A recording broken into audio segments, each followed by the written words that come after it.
ഉമീദ് പോർട്ടലിൽ രജിസ്റ്റർ ചെയ്യുക എന്നുള്ളത് ഞങ്ങളുടെ നിലപാടെന്നല്ല, ഈ കേരളത്തിലെ മുസ്ലിങ്ങളുടെ അല്ലെങ്കിൽ മുസ്ലിങ്ങളുമായി ബന്ധപ്പെട്ടിട്ടുള്ള ഒരു സ്ഥാപനത്തിന് വഖഫ് ചെയ്തതാണല്ലോ ആ ഭൂമി എന്നുള്ളത്.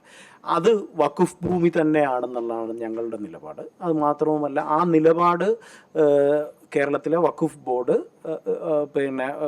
ആ ചുമതല നിർവഹിക്കുകയാണ് ചെയ്തത്. ഉമീദ് പോർട്ടലിൽ രജിസ്റ്റർ ചെയ്യുക എന്നുള്ളത് കൊണ്ട് ഉദ്ദേശിക്കുന്നത് കേന്ദ്രത്തിൻ്റെ ഒരു നിർദ്ദേശം ഇന്ത്യയിലെ വഖഫ് സ്വത്തുക്കൾ അന്യാധീനപ്പെട്ടു പോകാതിരിക്കാൻ ഈ വഖഫ് ഉമീദ് പോർട്ടൽ എന്ന് പറയുന്ന ചുരുക്കപ്പേരിൽ അറിയപ്പെടുന്ന ആ പോർട്ടൽ രജിസ്റ്റർ ചെയ്യുക എന്നുള്ളതാണ്. അതിനുശേഷം കേന്ദ്ര ന്യൂനപക്ഷകാര്യ മന്ത്രി കിരൺ റിജിജു പറഞ്ഞ 50% മാത്രം ഭൂമികൾ മാത്രമാണ് രജിസ്റ്റർ ചെയ്തിട്ടുള്ളത് എന്നുള്ളതും ഇനിയും രജിസ്റ്റർ ചെയ്യാനുള്ളതൊക്കെ ഉണ്ടെന്ന് പറഞ്ഞു. കോടതിയുമായി ബന്ധപ്പെട്ടുള്ള വ്യവഹാരങ്ങൾ നടക്കുന്ന ഭൂമികൾ രജിസ്റ്റർ ചെയ്യണ്ട എന്നുള്ളതൊന്നും ഉമീദ് പോർട്ടലിൽ രജിസ്റ്റർ ചെയ്യുക, വഖഫ് സ്വത്തുക്കൾ രജിസ്റ്റർ ചെയ്യാൻ പറയുന്ന കേന്ദ്ര നിർദ്ദേശത്തിൽ പറഞ്ഞിട്ടില്ല. കേന്ദ്ര നിർദ്ദേശം എന്തായിരുന്നു? വഖഫ് സ്വത്ത് രജിസ്റ്റർ ചെയ്യുക. അതിൻ്റെ ഉദ്ദേശം എന്താണ്? നമുക്ക് അതിൻ്റെ നടപടിക്രമങ്ങളും അതുപോലെ തന്നെ പുതിയ വഖഫ് നയത്തിലുമൊക്കെ അസ്വീകാര്യതമായ പല നയങ്ങളുമുണ്ട്, അത് മറച്ചു വെക്കുന്നില്ല. പക്ഷേ സർക്കാർ ഉദ്ദേശിച്ചത് ഈ വഖഫ് സ്വത്തുക്കൾ അന്യാധീനപ്പെട്ടു പോകാതിരിക്കാൻ ആ വസ്തുക്കൾ കൃത്യമായ രീതിയിൽ കൂടി പോർട്ടൽ രജിസ്റ്റർ ചെയ്യുക എന്നുള്ള അതൊരു ഭരണഘടനാപരമായ ഒരു നടപടിയാണ്. ആ നടപടി ചെയ്യുക എന്നുള്ള കർത്തവ്യമാണ് വഖഫ് ബോർഡ് നിർവഹിച്ചത്, അല്ലേ? അങ്ങനെയാണ് വഖഫ് ബോർഡ് അത് തന്നെയാണ് നിർവഹിച്ചത്. പക്ഷെ അവിടെയും സംസ്ഥാനത്തിൻ്റെ മുഖ്യമന്ത്രി ചെയ്തത്, അതായത് സംസ്ഥാന വഖഫ് ബോർഡ് ഭരണഘടനാപരമായി നിർവഹിക്കേണ്ട ഒരു ചുമതല നിർവഹിക്കുമ്പോൾ അദ്ദേഹം പറഞ്ഞത് എന്താണ്? ഇത് ചെയ്തത് ശരിയല്ല എന്നുള്ളതാണ്. നമ്മുടെ നാടെന്ന് പറയുന്നത് നിയമപരമായ ഒരു ഇത് നിലനിൽക്കുന്ന ഭൂമിയാണല്ലോ. സുപ്രീം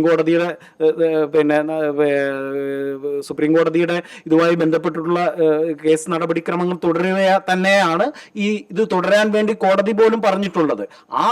ആ ഒരു ഉത്തരവാദിത്വം നിർവഹിക്കുക മാത്രമാണ് വഖഫ് ബോർഡ് ചെയ്തത്. വഖഫ് ഭൂമി രജിസ്റ്റർ ചെയ്യുക എന്നുള്ളത് അത് പിന്നീടാണ് അതുമായി ബന്ധപ്പെട്ടുള്ള ഞങ്ങളുടെ നിലപാടും അതുപോലെ തന്നെ സംസ്ഥാനത്തെ ജനങ്ങളുടെയും ഭൂരിപക്ഷ ആളുകളുടെയും നിലപാട് അവിടെ വഖഫ് ഭൂമി തന്നെയാണെന്നുള്ളതാണ്. ആ കാര്യത്തിൽ വഖഫ് ഭൂമി കൈമാറ്റം ചെയ്യപ്പെടാൻ പാടില്ല എന്ന നിയമത്തിന് വിരുദ്ധമായി ഫറൂഖ് കോളേജ് ചെയ്ത ആ തെറ്റിനെ ഞങ്ങൾക്ക് ന്യായീകരിക്കാൻ കഴിയില്ല. എങ്ങനെയാണ് ന്യായീകരിക്കാൻ കഴിയുക? അത് അവരുടെ ഭാഗത്തു നിന്നുള്ള തെറ്റാണ്. അതിൻ്റെ പിന്നിൽ മറ്റു ഒരുപാട് സംഗതികളുണ്ട്. നേരത്തെ ഒക്കെ അറിയാവുന്ന പോലെ ഫറൂഖ് കോളേജ് കോൺഗ്രസ് നേതാവിന് മുക്തിയാർ കൊടുക്കുക, അത് വിൽക്കാനുള്ള സാഹചര്യങ്ങൾ സൃഷ്ടിക്കുക, അതൊന്നും ചെയ്യാൻ പാടില്ലാത്ത കാര്യമാണ്. അതിൻ്റെ ഉള്ളറകളിലേക്ക് ഇറങ്ങുമോ അതൊക്കെ വളരെ ദുരൂഹമായി അവശേഷിക്കുകയാണ്. അതിൻ്റെ പല നടപടിക്രമങ്ങളും അത് പിന്നീട് നിയമ നടപടിക്ക് ശേഷം പിന്നീട് വരേണ്ട സംഗതികളാണത്. അത് ചോദിച്ചൊരു ചോദ്യം പ്രസക്തമാണ്. കോടതിയുടെ പരിഗണനയിലിരിക്കുന്ന ഒരു വിഷയത്തിൽ അഭിപ്രായം പറഞ്ഞു പറ്റുന്നു. കേരളത്തിന്റെ മുഖ്യമന്ത്രി ബഹുമാനപ്പെട്ട സുപ്രീം കോടതിയുടെ പരിഗണനയിൽ ആ കേസുണ്ട്. ആ കേസ് നേരത്തെ കമ്മീഷനെ നിയമിച്ചതുമായി ബന്ധപ്പെട്ട് കേരള ഹൈക്കോടതിയുടെ സിംഗിൾ ബെഞ്ചിൽ അതിന്റെ വാദം കേൾക്കുകയും ആ കമ്മീഷനെ നിയമിച്ചതുമായി ബന്ധപ്പെട്ടുകൊണ്ട് അനുകൂലമായിട്ടുള്ള വിധി സിംഗിൾ ബെഞ്ചിൽ നിന്നുണ്ടായി. പക്ഷേ ആ രാമേന്ദ്രൻ കമ്മീഷനെ നിയമിച്ചതുമായി ബന്ധപ്പെട്ടുകൊണ്ടുള്ള ഒരു ഹർജിയിന്മേൽ അതിന്റെ പ്രയറിൽ പോലും ഇല്ലാത്ത ഒരു പരാമർശം ബഹുമാനപ്പെട്ട ഹൈക്കോടതിയുടെ ഡിവിഷൻ ബെഞ്ചിന്റെ ഭാഗത്തുനിന്നുണ്ടായപ്പോൾ വഖഫ് സംരക്ഷണ വേദി സുപ്രീം കോടതിയിൽ അത് ചോദ്യം ചെയ്യുകയും സുപ്രീം കോടതി ഹൈക്കോടതിയുടെ ഡിവിഷൻ ബെഞ്ചിന്റെ ആ വിധിയെ തള്ളിക്കളയുകയും അത് സ്റ്റേ ചെയ്യുകയും ഒരു കാരണവശാലും ഒരു ഹൈക്കോടതിയുടെ ഭാഗത്തുനിന്ന് ഇത്തരത്തിലുള്ള ഒരു പരാമർശം ഉണ്ടാകാൻ പാടില്ലായിരുന്നു എന്ന് വരെ സുപ്രീം കോടതി പറഞ്ഞ ആ ഒരു വിഷയത്തിൽ സുപ്രീം കോടതിയുടെ പരിഗണനയിൽ നിൽക്കുന്ന ഒരു കേസിൽ, അതേപോലെ തന്നെ വഖഫ് ട്രൈബ്യൂണലിന്റെ പരിഗണനയിൽ നിൽക്കുന്ന ഒരു കേസിൽ കേരളത്തിന്റെ മുഖ്യമന്ത്രി ഒരു വിധി പറയുന്ന ഒരവസ്ഥയിലേക്ക് മുനമ്പം ഭൂമി വഖഫ് ഭൂമിയല്ല, അതേപോലെ തന്നെ ഈ വിഷയവുമായി ബന്ധപ്പെട്ടുകൊണ്ട് 10 മിനിറ്റ് കൊണ്ട് ഏതെങ്കിലും കവലപ്രസംഗത്തിന് ഏതെങ്കിലും ഒരു രാഷ്ട്രീയ നേതാവ് സംസാരിച്ചാൽ കേരളത്തിന്റെ മുഖ്യമന്ത്രി സുപ്രീം കോടതിയുടെ പരിഗണനയിലും വഖഫ് ട്രൈബ്യൂണലിന്റെ പരിഗണനയിലും ഒക്കെ നിൽക്കുന്ന ഒരു കേസിൽ 10 മിനിറ്റ് കൊണ്ട് കേരളത്തിന്റെ മുഖ്യമന്ത്രി പരിഹരിക്കും എന്ന് പറയുന്നത് അതൊരു തെറ്റായ സന്ദേശമാണ്. കോടതികളുടെ വിശ്വാസ്യതയെ ബാധിക്കുന്ന, കോടതികളുമായി ബന്ധപ്പെട്ടുകൊണ്ട് പാലിക്കപ്പെടേണ്ട സൂക്ഷ്മത പാലിക്കാത്ത ഒരു പൊതുപ്രവർത്തകന്റെ ഭാഗത്തുനിന്ന് പോലും ഉണ്ടാകാൻ പാടില്ലാത്ത ഒരു പരാമർശമാണ് കേരളത്തിന്റെ മുഖ്യമന്ത്രിയുടെ ഭാഗത്തുനിന്നുണ്ടായത്. ആ വിഷയങ്ങളൊക്കെ ഞങ്ങൾ കഴിഞ്ഞ ദിവസം സംസാരിച്ചു. അതില് വഖഫ് ബോർഡിനെ കേരള ഗവൺമെന്റിന്റെ കീഴിലാണ് വഖഫ് ബോർഡ്. അത് സ്റ്റാറ്റ്യൂട്ടറി സംവിധാനമാണ്. ആ വഖഫ് ബോർഡ് ദേവസ്വം ബോർഡിനെ സംബന്ധിച്ചിടത്തോളം ദേവസ്വം ബോർഡിന്റെ ഭൂമികൾ നഷ്ടപ്പെടാതിരിക്കുന്നതിന് വേണ്ടി അവർ നിയമപരമായ കാര്യങ്ങൾ നീക്കും. വഖഫ് ബോർഡിനെ സംബന്ധിച്ചിടത്തോളം അവർക്ക് ബോധ്യമുള്ള നിയമപരമായ രീതിയിൽ വഖഫ് ബോർഡിന്റെ ആസ്തിപ്പട്ടികയിലുള്ള ഒരു ഭൂമി അത് ഉമീദ് ബോർഡിൽ രജിസ്റ്റർ ചെയ്യുന്നതുമായി ബന്ധപ്പെട്ട് അവിടെ വഖഫ് ബോർഡിന്റെ അധികൃതരെ വിളിച്ചിരുത്തി കേരളത്തിന്റെ മുഖ്യമന്ത്രിക്കോ ജില്ലാ കളക്ടർക്കോ അല്ലെങ്കിൽ വഖഫ് മന്ത്രിക്കോ ഒക്കെ പ്രശ്നം ചർച്ച ചെയ്യാം. പക്ഷെ അത് ഒരു കേരളത്തിന്റെ മുഖ്യമന്ത്രി ഒരു പത്രസമ്മേളനത്തിലൂടെ ഒരു പത്രപ്രവർത്തകരോട് പരസ്യമായിട്ട് കേരള ഗവൺമെന്റ് നെറ്റിന്റെ പണിയാണ് തങ്ങളുടെ കീഴിലുള്ള കേരള ഗവൺമെന്റിന്റെ കീഴിൽ പ്രവർത്തിക്കുന്ന വഖഫ് ബോർഡ് നൽകിയത് എന്ന് പറയുമ്പോൾ അവിടെ വഖഫ് ബോർഡല്ല കേരള മന്ത്രിസഭയും കേരള മുഖ്യമന്ത്രിയും ഒക്കെ ജനങ്ങളുടെ മുമ്പിൽ അപഹാസ്യമാകുകയാണ്. അദ്ദേഹത്തിന്റെ ആ മുഖ്യമന്ത്രി എന്നുള്ള ആ പദവിക്ക് നിരക്കുന്നതല്ല അത്തരത്തിലുള്ള പരാമർശങ്ങൾ. കോടതി വിധി വരട്ടെ. കോടതി വിധി വരുമ്പോൾ കോടതി ആ വിഷയത്തിൽ വഖഫാണോ വഖഫല്ലേ എന്ന് തീരുമാനിക്കട്ടെ. ഇതെല്ലാം കൃത്യമായ രേഖ വെച്ചുകൊണ്ടാണല്ലോ ഓൾറെഡി ഉമീദ് ബോർഡിൽ രജിസ്റ്റർ ചെയ്തേക്കുന്നത്. അല്ലാതെ വെറുതെ എന്തായാലും എന്ത് ചെയ്യാൻ പറ്റൂല, ഉമീദ് ബോർഡിൽ രജിസ്റ്റർ ചെയ്യാൻ പറ്റൂല. വഖഫ് ബോർഡ് ഇപ്പൊ ഇന്നലെ കൊടുത്തിരിക്കുന്ന മറുപടി കത്തിൽ തന്നെ കൃത്യമായി അത് പ്രതിപാദിച്ചിട്ടുണ്ട്. ഈ വിഷയത്തില് മുസ്ലിം ലീഗിന്റെ നിലപാട് കൃത്യമായി നമുക്ക് നിങ്ങളൊന്ന് പരിശോധിച്ച് നോക്കി അറിയാൻ പറ്റും.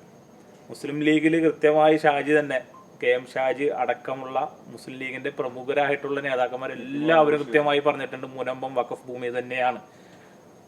മുഖ്യമന്ത്രി അതായത് പ്രതിപക്ഷ നേതാവായിരുന്ന സമയത്ത് VD സതീശൻ പറഞ്ഞത് അത് അദ്ദേഹത്തിന്റെ സതീശന്റെ നിലപാടാണ് എന്നാണ് മുസ്ലിം ലീഗിന്റെ നേതാക്കന്മാർ പറഞ്ഞത്. അപ്പോൾ മുനമ്പത്ത് ഇപ്പോൾ ഇവിടെ മുസ്ലിം സമുദായത്തിന് ഒരു വഖഫ് ഭൂമി അല്ലാത്ത സാധനം കയ്യേറി തിരിച്ചു പിടിക്കാനുള്ള ആവശ്യമൊന്നും ഇവിടെ ഇല്ലല്ലോ. നിലവിലെ വഖഫ് എന്ന് പറയുന്ന ഇസ്ലാമിക നിയമം നിലനിൽക്കുമ്പോൾ അത് തിരിച്ചു പിടിക്കുക എന്ന് പറയുന്നത്, അതല്ലെങ്കിൽ അത് വഖഫ് ഭൂമിയായിട്ട് അത് വഖഫിന്റെ ഇതിലേക്ക് കൊണ്ടുവരിക എന്നുള്ളത് ഒരു മുസ്ലിം ആയിട്ടുള്ള ആളുകൾക്കും വഖഫ് ബോർഡിനും കൃത്യമായ ഒരു ആവശ്യമുണ്ടത്. കാരണം അങ്ങനെ വിട്ടുകളയാൻ പറ്റില്ല. നമുക്കറിയാം അവിടെ നിന്ന് ഇപ്പം നിലവിൽ നടന്നുകൊണ്ടിരിക്കുന്നത് ബാറ്, മസാജിങ് സെന്റർ, ഇതൊക്കെ എടുത്ത് പരിശോധിച്ച് നോക്കി ഇതൊന്നും ചർച്ച വരുന്നില്ല. അതുകൊണ്ടാണ് നമുക്കൊരു പ്രശ്നം.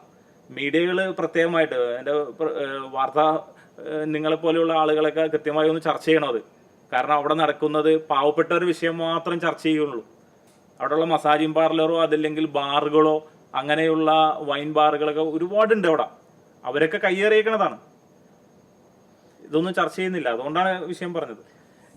ഇതിനകത്ത് മറ്റൊരു കാര്യം കൂടെ ഒരു ശ്രദ്ധയിൽ, അതായത് ഈ നിയമവിരുദ്ധമായ ഭൂമിയിൽ നിൽക്കുന്ന ഏതൊരു നിർമ്മിതിയും അത് പൊളിച്ചു മാറ്റപ്പെടേണ്ടതാണ്, അത് നിലനിൽക്കാൻ അർഹതയില്ലാത്തതാണ് എന്നുള്ളത് സുപ്രീം കോടതി വിധിയിലൂടെ വ്യക്തമാക്കിയിട്ടുള്ളതാണ്. ഈ ഇക്കാര്യത്തിലല്ല, നമുക്കൊക്കെ അറിയാവുന്നത് നമ്മുടെ തൊട്ടടുത്തുള്ള മരട് ഫ്ലാറ്റ് നോക്കുക, എത്ര കുടുംബങ്ങളാണ് അവിടെ പിന്നെ താമസിച്ചിട്ടുള്ളത്.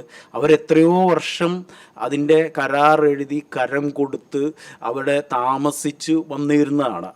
ആ ഒരു സ്റ്റാറ്റസ് കോ ഒന്നും ആ ഭൂമി നിയമവിരുദ്ധമായ ഭൂമിയിലുള്ള ഒരു നിർമ്മിതിയാണ് എന്ന ആ ഒരു വ്യക്തമാക്കപ്പെടലിലൂടെ സുപ്രീം കോടതി കൃത്യമായി അത് പൊളിച്ചു മാറ്റപ്പെടാൻ നിർദ്ദേശം നൽകിയിട്ടുള്ളതും അത് പൊളിച്ചു മാറ്റപ്പെട്ടിട്ടുള്ളതുമാണ്.